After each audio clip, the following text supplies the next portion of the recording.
জীবন যেন বহতা নদীর মতো, চলার পথে কত বাঁক মোহনা শত, আছে আরো দ্বন্দ্ব আলো আধারের, বেছে নিতে হবে তাই পথ আমাদের। আসসালামু আলাইকুম ওয়া রাহমাতুল্লাহি ওয়া বারাকাতুহ।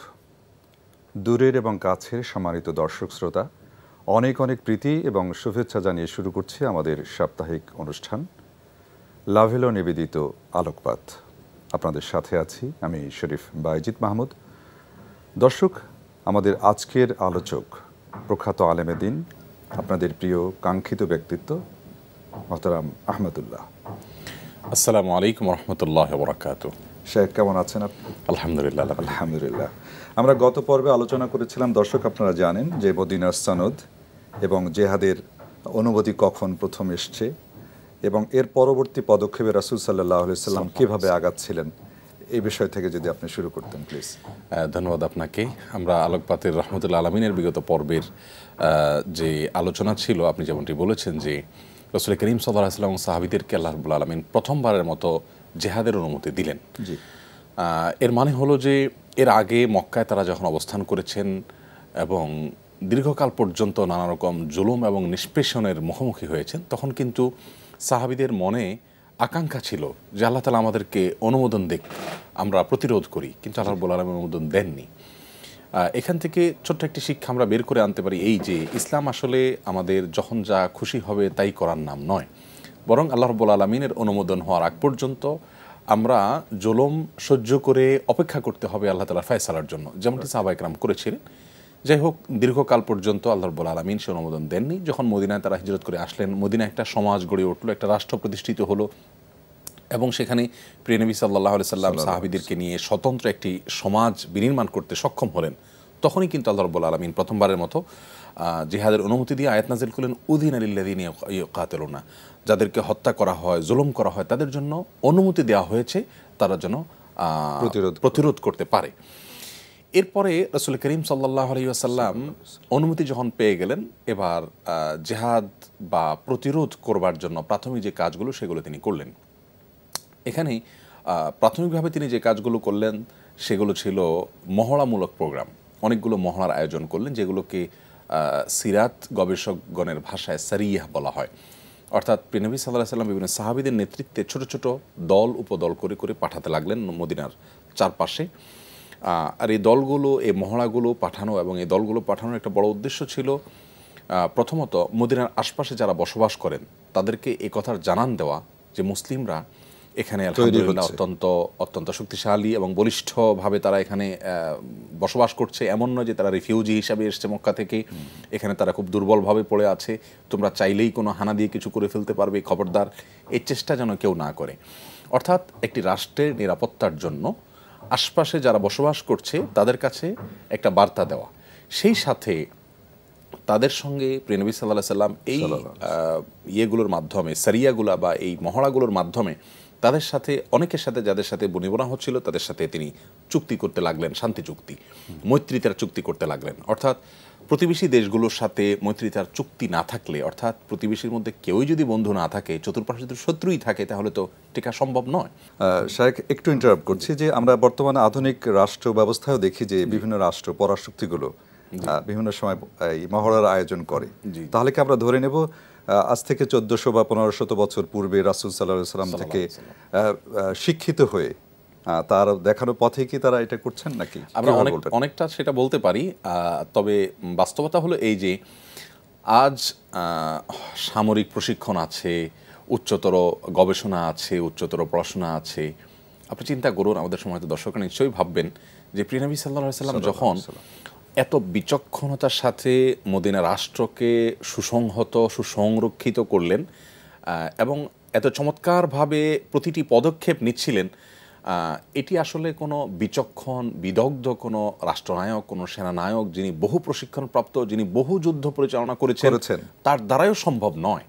এখান থেকে বোঝা যায় যে আসলে এটি ওয়াহী দ্বারা নিয়ন্ত্রিত। আল্লাহ রাব্বুল আলামিন স্বয়ং রাসূল করিম সাল্লাল্লাহু আলাইহি সাল্লামকে প্রতিটি পদক্ষেপের নির্দেশনা দিচ্ছিলেন। এই জন্য আপনি দেখবেন যে তার জন্মের পর থেকে নিয়ে প্রতিটি পদক্ষেপে যখন যে সিদ্ধান্ত নেওয়া প্রয়োজন ঠিক সময় মতো তিনি সেই সিদ্ধান্তটা নিয়েছেন। মদিনায় তিনি গিয়েই কিন্তু মহড়া শুরু করেননি।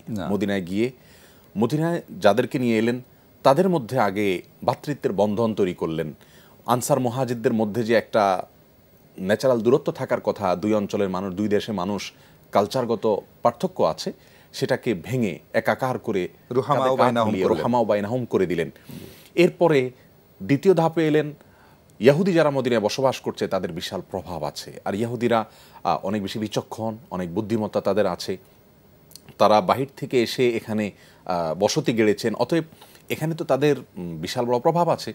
অতএব নবী সাল্লাল্লাহু আলাইহি সাল্লাম তাদের সাথে মৈত্রীতার চুক্তিতে এলেন, তাদের ধর্ম পালনের স্বাধীনতা দিলেন, এবং অন্য যারা আছে তাদের সাথেও চুক্তিতে এলেন। এই যে ঐতিহাসিক মদিনা সনদ হলো, অর্থাৎ এই জিনিসটার মাধ্যমে মদিনায় যারা বসবাস করছেন তাদেরকে তিনি আস্থায় আনার চেষ্টা করলেন। যদিও আমরা বলেছি এবং আমরা সবাই জানি যে ইহুদিরা কখনো মুসলিমদের আস্থায় আসার পাত্র নয়, এই জন্য তারা মৈত্রী চুক্তি ভঙ্গ করে তারা কিন্তু সর্বপ্রথম তাদের বিরুদ্ধে মুসলমানদেরকে অবস্থান নিতে বাধ্য করেছিল।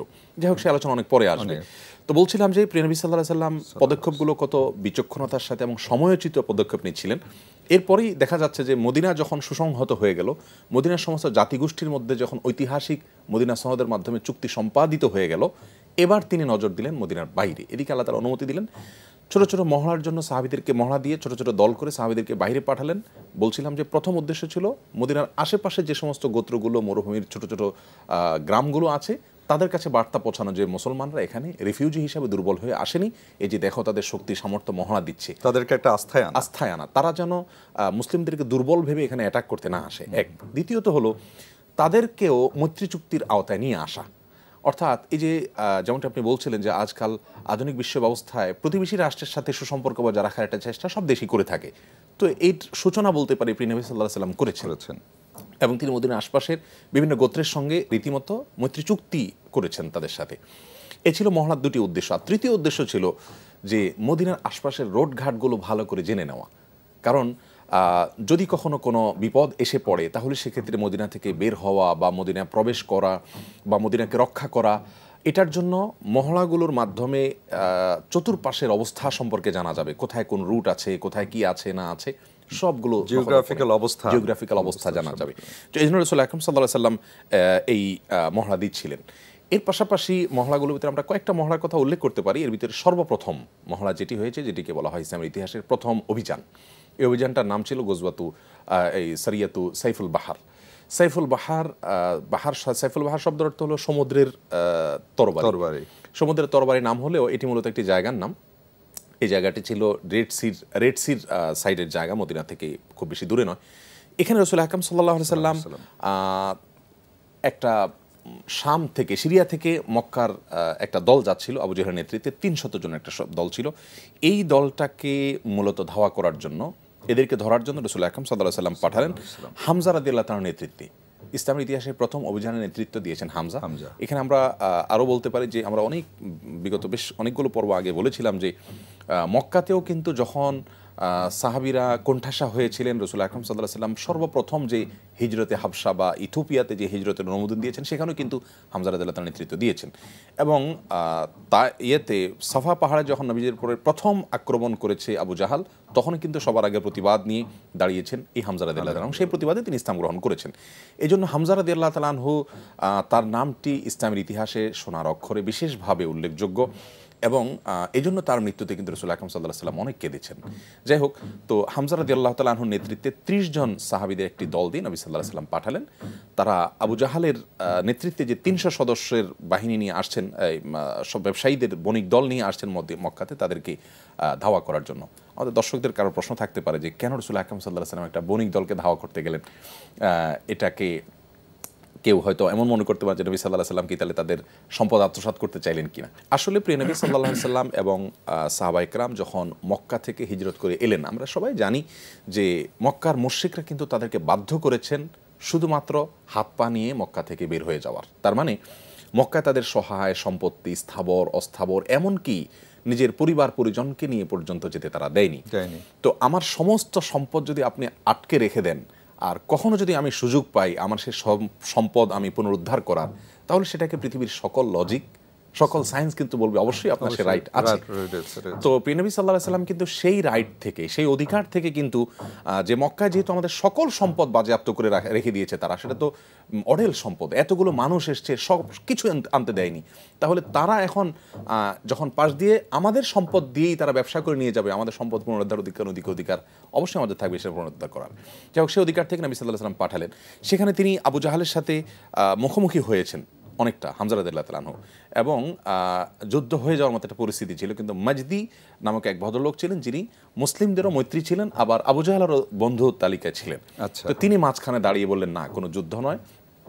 তিনি দুই পক্ষকে মীমাংসা করে বললেন যে তাদেরকে নিরাপদে যেতে দাও, আর তোমরা নিরাপদে মদিনায় চলে যাও। তিনি এটাকে মীমাংসা করে এখানে আর কোনো যুদ্ধ হতে দেননি। অনুমোদনের পরে নবী সাল্লাল্লাহু আলাইহি সাল্লাম কি করলেন? দেখুন, আমরা তো আল্লাহ তাআলার পক্ষ থেকে অনুমোদনের অপেক্ষা, সাহাবীর অপেক্ষা ছিলেন। আমরা হলে কি করতাম, হয়তো হুড়মুড় করে যুদ্ধ ঝাঁপিয়ে পড়তাম যে এতদিন জুলুম করেছে আমাদেরকে, সহ্য করে গেছি আমরা, আল্লাহ অনুমোদন দেননি, বাট এখন অনুমোদন দিয়েছেন যেহেতু আর দেরি কেন। কিন্তু প্রিয় নবী সাল্লাল্লাহু আলাইহি সাল্লামের বিচক্ষণ সিদ্ধান্ত আপনি দেখুন, বিজ্ঞতা দেখুন, যেটাকে বলে যে প্রতিটি পদক্ষেপ হিসেব করে করে আগের রোডঘাটগুলো জেনে দেওয়া, তা শত্রুপক্ষকে একটু বার্তা দিয়ে দেওয়া, এবং মদিনাতে যারা আছে তাদেরকেও একটু, যেটাকে বলে ওয়ার্ম আপ, গা গরম করা, সেটা করে নিলেন। অর্থাৎ যুদ্ধ এটা যে বললেই শুরু করা যায় না, সেটাকে তিনি কিন্তু জানান দিয়ে দিলেন। ভালো একটা পূর্ব প্রস্তুতি প্রয়োজন। আর তারও আগের প্রস্তুতি, যেটা মুসলিমদেরকে মানসিকভাবে একে অন্যের জন্য ত্যাগ করার মানসিকতা তৈরি করা, যে যুদ্ধের ময়দানে ত্যাগের প্রয়োজন হবে, অতএব সে এক্সারসাইজটা সামাজিকভাবে করা। অতএব মুসলিমদের নৈতিক উন্নতি, পারস্পরিক ভ্রাতৃত্ববোধ, আন্তরিকতা, একে অন্যের জন্য ত্যাগ করার মানসিকতা, এগুলো কিন্তু সবগুলোই কিন্তু চূড়ান্ত লক্ষ্যে যাওয়ার প্রস্তুতির অংশ। যাই হোক, প্রিয় নবী সাল্লাল্লাহু আলাইহি সাল্লাম, এরপর আমরা বলছিলাম বিরতির আগে যে সাইফুল বাহার নামক একটি গজওয়া তিনি একটি অভিযান তিনি করালেন, এবং সেখানে নেতৃত্বে গেলেন, আমির হামজা রাদিয়াল্লাহু তাআলা আনহু নেতৃত্বে গেলেন। সেখানে ইসলামের ইতিহাসের প্রথম পতাকা কিন্তু উত্তোলিত হলো, সেটি হামজা রাদিয়াল্লাহু তাআলা আনহুর মাধ্যমে। আর সেই পতাকা ছিল, কালার ছিল সাদা। এরপরে যতগুলো অভিযান হয়েছে সবগুলো পতাকাই মোটামুটি কালার সাদা ছিল। এরপরে যে অভিযানের কথা আমরা বলতে পারি সেটা হলো গজওয়াতুল আবওয়া। আবওয়া এটাও একটা জায়গার নাম, মদিনার অদূরেই। এখানে তিনি পাঠালেন, এটা সফর মাসে ঘটনা ছিল, এবং এখানে পাঠালেন তিনি আবু মুরসাদ রাদিয়াল্লাহু তাআলার কাছে আগের অভিযানে পতাকা ছিল, এখানে রাসূল আকরাম সাল্লাল্লাহু আলাইহি ওয়াসাল্লাম নিজে অংশগ্রহণ করলেন, আর এই জন্য এটাকে গজওয়া বলা হয়। আর এখানে উনি যখন অংশগ্রহণ করলেন তখন মদিনার গভর্নর হিসাবে, অস্থায়ী গভর্নর হিসাবে দায়িত্ব দিয়ে গেলেন সাদ ইবনে মুআজ রাদিয়াল্লাহু তাআলা আনহু, যিনি অনেক সিনিয়র একজন সাহাবী, আমাদের সময় দর্শকরা জেনে থাকবেন। তার নেতৃত্ব দিয়ে রাসূল আকরাম সাল্লাল্লাহু আলাইহি ওয়াসাল্লাম বের হলেন, তার সঙ্গে ছিলেন 70 জন সাহাবী। আর বলাই বাহুল্য যে যেহেতু এখানে যুদ্ধের অনুমোদন দেওয়া হয়েছে, নির্দেশ নয়, এই জন্য সাহাবীদের ঐচ্ছিক স্বাধীনতা ছিল, কেউ মনে চাইলে এখানে অংশগ্রহণ করতেন, যাদের মনে চাইলেন তারা যেতেন না। যাই হোক, 70 জন সাহাবী নিয়ে গেলেন। সেখানে রাসূল আকরাম সাল্লাল্লাহু আলাইহি ওয়াসাল্লাম কোনো যুদ্ধ সংগঠন করেননি, বরং সেই মহড়াতে তারা বনি দমরা নামক একটা গোত্রের সাথে শান্তি চুক্তি করলেন, মৈত্রী চুক্তি করলেন, করে ফিরে এলেন। এটা একটা উন্নতি যে পার্শ্ববর্তী একটা গোত্রের সাথে তাদের একটা শান্তি চুক্তি হয়ে গেল, সমঝোতা হয়ে গেল। এরপরে আরেকটা অভিযান শুরু হলো, যেটাকে বলা হয় গজওয়াতুল উসাইরা। আল উসাইরা নামক এটি ইয়াম্বো, মদিনার এখন আধুনিক শহর ইয়াম্বো, অনেক পরিচিত একটা প্রভিন্স যথাসম্ভব। এই ইয়াম্বুর পার্শ্ববর্তী এলাকা উসাইরা যেটাকে বলা হয়, সেখানে রাসূল আকরাম সাল্লাল্লাহু আলাইহি ওয়াসাল্লাম আরেকটা অভিযান চালালেন, এবং সেখানে 150 অথবা 200 জন ব্যক্তি অংশগ্রহণ করেছেন। রাসূল আকরাম সাল্লাল্লাহু আলাইহি ওয়াসাল্লাম নিজে নেতৃত্ব দিয়েছেন, এবং এই যুদ্ধের সময় আবু সালামা ইবনে আব্দুল আসাদ নামক এক ব্যক্তিকে মদিনাতে কিন্তু রাসূল আকরাম সাল্লাল্লাহু আলাইহি ওয়াসাল্লাম গভর্নর করে, অর্থাৎ অস্থায়ী দায়িত্বশীল করে তারপর গিয়েছেন। এখানেও পতাকা ছিল সাদা, এবং এর ক্ষেত্রে পতাকা যার হাতে ছিল তিনি ছিলেন আমির হামজা রাদিয়াল্লাহু তাআলা। তো এখানেও তিনি একটা মহড়া দিলেন, এবং সেখানে কিছু শান্তি চুক্তি হলো কয়েকটা গোত্রের সাথে, হওয়ার পর তিনি ফিরে এলেন। এরপরে সারিয়াতে নাখলা নামক একটা অভিযান রাসূল আকরাম সাল্লাল্লাহু আলাইহি ওয়াসাল্লাম পাঠালেন। এখানে আব্দুল্লাহ ইবনে জাহাশ রাদিয়াল্লাহু তাআলার নেতৃত্বে কোনো বর্ণনা আসছে 12 জন, আর কোনো কম বেশ লোক দিকে দিয়ে পাঠালেন নবী সাল্লাল্লাহু আলাইহি ওয়াসাল্লাম। এবং এই অভিযানটাই মূলত পরবর্তীতে মক্কার মুশরিকদের টনককে বিশেষভাবে নাড়িয়ে দেয়। সারিয়াতে নাখলা যেটাকে বলা হয় ইতিহাসে, সেই অভিযানে রাসূল আকরাম সাল্লাল্লাহু আলাইহি ওয়াসাল্লাম একটা চিঠি লিখে দিলেন এবং চিঠি লিখে দিয়ে কার বরাবর চিঠিটি দলনেতাকে চিঠি লিখে দিয়ে বললেন যে এই চিঠিটা তোমরা নিয়ে যাও এবং এই চিঠি তোমরা ওপেন করবে না টানা 2 দিন সফর করার আগ পর্যন্ত। আচ্ছা, টানা 2 দিন তোমরা সফর করতে থাকবে। এরপরে অনেকগুলো ওঁট ছিল, সেগুলোতে তারা যাচ্ছিলেন এবং 2 দিন পর তোমরা যেখানে পৌঁছাবে সেখানে গিয়ে চিঠিটা খুলবে। তো সেখানে গিয়ে চিঠি খোলার পর তারা দেখতে পেলেন যে রাসূল আকরাম সাল্লাল্লাহু আলাইহি ওয়াসাল্লাম চিঠিতে লেখা আছে তোমরা সফর কন্টিনিউ করো। আল্লাহ। এবং তায়েফের কাছাকাছি নাখলা নামক জায়গা, এখানে গিয়ে তোমরা থামবে। অর্থাৎ দেখুন, শুরুতেই যদি বলা হতো যে তোমরা শত্রুদের ঘাঁটি মক্কার একেবারে কাছাকাছি পর্যন্ত যাবে, ভয় পেয়ে যেতেন সাহাবীরা যে এত দূর যাব, এত রিস্ক নিয়ে চলে যাব এত কাছাকাছি। রাসূল আকরাম সাল্লাল্লাহু আলাইহি ওয়াসাল্লাম তাদেরকে 2 দিন সফর কন্টিনিউ করতে বললেন, এরপরে চিঠি উন্মোচন করতে বললেন। মানে কত সায়েন্টিফিক, কত বিচক্ষণতা! আল্লাহু আকবার। এর মাধ্যমে কিন্তু সাহাবীরা যখন দেখলেন 2 দিন যখন চলে আসলাম এত দূর, আর এত দূরে আসার পর নবীজির চিঠির প্রতি একটা আগ্রহ, সবার মধ্যে কৌতূহল কি আছে চিঠিতে, যখন দেখলেন নবীজির নির্দেশ, সবাই ঈমান আনুগত্যের জন্য আনুগত্য করে তারা চলে আসলেন নাখলা নামক জায়গায়। নাখলা নামক জায়গায় আসার পর তারা সেখানে মক্কার একটা দলকে নাগালে পেলেন, যাদের কাছে বাণিজ্যিক রসদপত্র ছিল। তারা অত্যন্ত বিচক্ষণতার সাথে তাদেরকে অ্যাটাক করলেন। অ্যাটাক করার পর তাদের মধ্যে একজন ব্যক্তি নিহত হলেন, একজনকে হত্যা করলেন শত্রুপক্ষের, আর একজনকে গ্রেপ্তার করে মদিনায় তারা ফিরে চলে আসলেন। এই ঘটনার পর মক্কার মুশরিকদের মধ্যে রীতিমতো হৃৎকম্পন শুরু হয়েছে যে এরা আগে মদিনার আশেপাশে মহড়া দিচ্ছিল, এখন একেবারে আমাদের নাকের ডগায় এসে হামলা করে রীতিমতো লোক গ্রেপ্তার করে ধরে নিয়ে চলে গেছে। তাহলে তো এরা আমাদের জন্য হুমকি। এখন আগে দেখুন মুসলমানরা মদিনাতে বেঁচে থাকতে পারবে কিনা সেটা ছিল প্রশ্ন, সেখানে তাদেরকে টিকে থাকতে দেওয়া হবে কিনা সেটা ছিল প্রশ্ন। আর এখন মক্কার মুশরিকরা নিজেরা টিকে থাকতে পারবে কিনা সেটা প্রশ্ন হয়ে দাঁড়িয়েছে। আল্লাহ রাব্বুল আলামিন কিভাবে ওয়াতিলকাল আইয়ামু নুদাউলিহা বাইনান নাস, যে কোরআনে বলেছেন, কিভাবে পরিবর্তন করেন, এবং পরিবর্তনটা যে খুব ধীরে ধীরে হয়, বিচক্ষণতার সাথে হয়, হুটহাট করে হয় না, এটা কিন্তু এই রাসূল আকরাম সাল্লাল্লাহু আলাইহি ওয়াসাল্লাম সিরাত থেকে আমরা জানতে পারলাম। যাই হোক, এই ঘটনা ঘটেছে রজব মাসের শেষের দিকে। আর আমরা জানি কোরআনে কারিমে সূরা তাওবায় বর্ণিত সম্মানিত 4 মাসের একটি হলো রজব মাস। আর সম্মানিত 4 মাসে যুদ্ধ বিগ্রহ করা নিষিদ্ধ। তখনকার আরবদের সবার ঐক্যমতে এটি নিষিদ্ধ ছিল, সবাই সম্মান করতো সম্মানিত মাসগুলোকে। আর সে সম্মানিত মাস হলো জিলকদ, জিলহজ, মুহররম, 3টা ধারাবাহিক, আর হলো এই রজব মাস। তো রজব মাসের শেষ তারিখে যেহেতু অভিযানটা সাহাবীরা পরিচালনা করলেন, এই জন্য মক্কার মুশরিকদের কথাটা হলো যে মুহাম্মদ এবং তার অনুসারীরা তাহলে সম্মানিত মাসের সম্মান ধূলিসাৎ করে দিল। একটা সামাজিক প্রেসার যেটাকে বলে, এটা তাদের উপরে দিলে সাহাবীরাও খুব অপরাধ বোধ করছিলেন যে তাই তো আসলে শেষের দিনটাতে আরেকটা দিন অপেক্ষা করলে অবশ্য শাবান প্রবেশ করতো, শাবান মাস প্রবেশ করলে আর নিষেধাজ্ঞা থাকতো না, তখন এই কথাগুলো আমাদের শুনতে হতো না। কিন্তু সাহাবীরা যখন অভিযান পরিচালনা করেছেন আব্দুল্লাহ ইবনে জাহশ রাদিয়াল্লাহু আনহুর নেতৃত্বে, তারা ভাবছেন যে একদিন অপেক্ষা করলে শত্রু তো আর বসে থাকবে না আমার জন্য, সে তো মক্কায় প্রবেশ করে যাবে। তো যার কারণে তারা বাধ্য হয়েছেন, একরকম নিরুপায় ছিলেন তারা। যাই হোক, পরে যখন রাসূল আকরাম সাল্লাল্লাহু আলাইহি ওয়াসাল্লামের কাছে বিষয়টি আসলো, সমালোচনা উঠলো, কথা উঠলো, নবী সাল্লাল্লাহু আলাইহি ওয়াসাল্লাম ভাবছিলেন কি করা যায়। এবং তিনি কিন্তু দেখুন এখানে একটা নীতিনৈতিকতার বিরাট বড় একটা পরাকাষ্ঠা তিনি প্রদর্শন করলেন। তিনি কিন্তু যেই ব্যক্তি মারা গেলেন এই সাহাবীদের অভিযানে, তার পরিবারের কাছে রক্তপণ পরিশোধ করে দিলেন। আল্লাহ। ভুলবশত হত্যা, যেটাকে কতল খাতা বলা হয়, এটার রক্তপণ হলো 300 উট এর সমমূল্য, অথবা উট, বিভিন্ন ক্যাটাগরির উট। তো বিভিন্ন ক্যাটাগরির 300 উট সেই যুগে পরিশোধ করা কত ব্যয়বহুল একটা বিষয়। মদিনা তখন গরিব রাষ্ট্র, তাদের কোনো কিছুই নেই সোজা কথা, সম্পদের। কিন্তু যেহেতু আমাদের লোকদের দ্বারা নিষিদ্ধ মাসে একটা হত্যাকাণ্ড হয়েছে, সেটা তারা করেছেন, এই জন্য বাধ্য হয়েছেন। তারপরে যেহেতু কথা উঠছে, আমরা নিহতের পরিবারকে ক্ষতিপূরণ দিয়ে দিলাম। আর যে ব্যক্তিকে গ্রেপ্তার করে নিয়ে আসলেন তাকে রেখে কিন্তু অনেক কিছু রাসূল আকরাম সাল্লাল্লাহু আলাইহি ওয়াসাল্লাম আদায় করতে পারতেন মক্কার মুশরিকদের কাছ থেকে, কিন্তু তা না করে তাকেও মুক্ত করে দিলেন, যেহেতু নিষিদ্ধ সময় গ্রেপ্তার করা হয়েছে। এখান থেকে বোঝা গেল যে নীতির ক্ষেত্রে, আদর্শের ক্ষেত্রে কোনো ছাড় নেই। আমি কি পেলাম কি পেলাম না, আমি কি চ্যালেঞ্জে টিকতে পারলাম কি পারলাম না, সব পরে।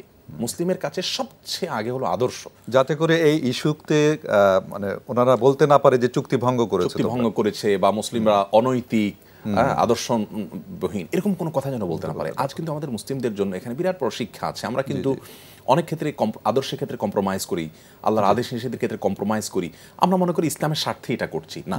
আমাদেরকে আল্লাহর আদেশ নিষেধের ক্ষেত্রে কোনো কম্প্রোমাইজ করবার কোনো সুযোগ নেই, ওইটাকে ঠিক রেখে তারপর সামনে অগ্রসর হতে হবে। যাই হোক, এরপরে আল্লাহ রাব্বুল আলামিন কোরআনে কারিমে আয়াত নাযিল করেছেন এবং বলেছেন, ইয়াসআলুনাকা আনিশ শাহরিল হারাম কিতালিন ফীহি কুল কিতালুন ফীহি কাবীর ওয়া সাদ্দুন আন সাবিলিল্লাহি ইলা আখির আয়া বলে আল্লাহ তাআলা বলছেন, মক্কার মুশরিকরা কথা তুলছে সম্মানিত মাসের যুদ্ধ নিয়ে।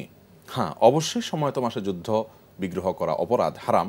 তবে আল্লাহর পথে চলতে বাধা দেওয়া আর মানুষকে তার মাতৃভূমি থেকে বের করে দেওয়া, আল্লাহর ঘর মক্কাতে আসতে না দেওয়া, এগুলো কিন্তু তার চেয়ে বড় অপরাধ যেটি মক্কার মুশরিকরা করেছে। অর্থাৎ আল্লাহ রাব্বুল আলামিন সাহাবীদের ওই কাজটাকে কিছু সমর্থন, বৈধতা দিয়েছেন যে তারা যে মানে মক্কার মুশরিকরা যা করেছে তার এগেইনস্টে এটা বড় অপরাধ নয়। রাসূল করিম সাল্লাল্লাহু আলাইহি সাল্লামের এই অভিযানের পরে মক্কার মুশরিকরা সবাই টনক নড়ে গেল এবং তারা নতুন করে ভাবতে লাগলো যে তাহলে সমূলে মুসলিমদেরকে শেষ কিভাবে করে দেওয়া যায়। তারা তাদের চক্রান্ত করছে। আল্লাহু খায়রুল মাকিরিন, আল্লাহ তাআলা সর্বোত্তম পরিকল্পনাকারী, আল্লাহ তাআলা তার পরিকল্পনাকে পরবর্তীতে বাস্তবায়ন করেছেন। অসংখ্য ধন্যবাদ, জাযাকাল্লাহু খায়রান। আপনাকে অনেক অনেক ধন্যবাদ। দর্শক শ্রোতা, এতক্ষণ যাবত আমরা রাহমাতুল লিল আলামিন শিরোনামে যে আলোচনা শুনছিলাম, এই আলোচনাগুলো আমরা যদি সত্যিকার সিরাত গ্রন্থ থেকে আরও পড়াশোনা করি, অধ্যয়ন করে, আশা করছি আরও বিস্তারিত জানতে পারবো। আজকের আলোচনা থেকে আমরা অনেক গুরুত্বপূর্ণ ইনফরমেশন পেয়েছি। আল্লাহ রাব্বুল আলামিন এই আলোচনা থেকে আমাদের শিক্ষা গ্রহণ করার তৌফিক দান করুন। দর্শক, আপনারা আমাদের এই অনুষ্ঠান অনলাইনে দেখতে পারবেন www.ntvbd.com। এছাড়া আমাদের ইউটিউব এবং ফেসবুক ভেরিফাইড ফেসবুক পেজ থেকেও এই অনুষ্ঠান আপনারা দেখতে পারবেন। তো মহান আল্লাহ রাব্বুল আলামিন আপনাদের সবাইকে ভালো রাখুন, সুস্থ রাখুন নিরাপদে। আসসালামু আলাইকুম ওয়া রাহমাতুল্লাহি ওয়া বারাকাতুহু। চলার পথে কত বাঁক মোহনা শত, আছে আরো দ্বন্দ্ব আলো আধারের, বেছে নিতে হবে তাই পথ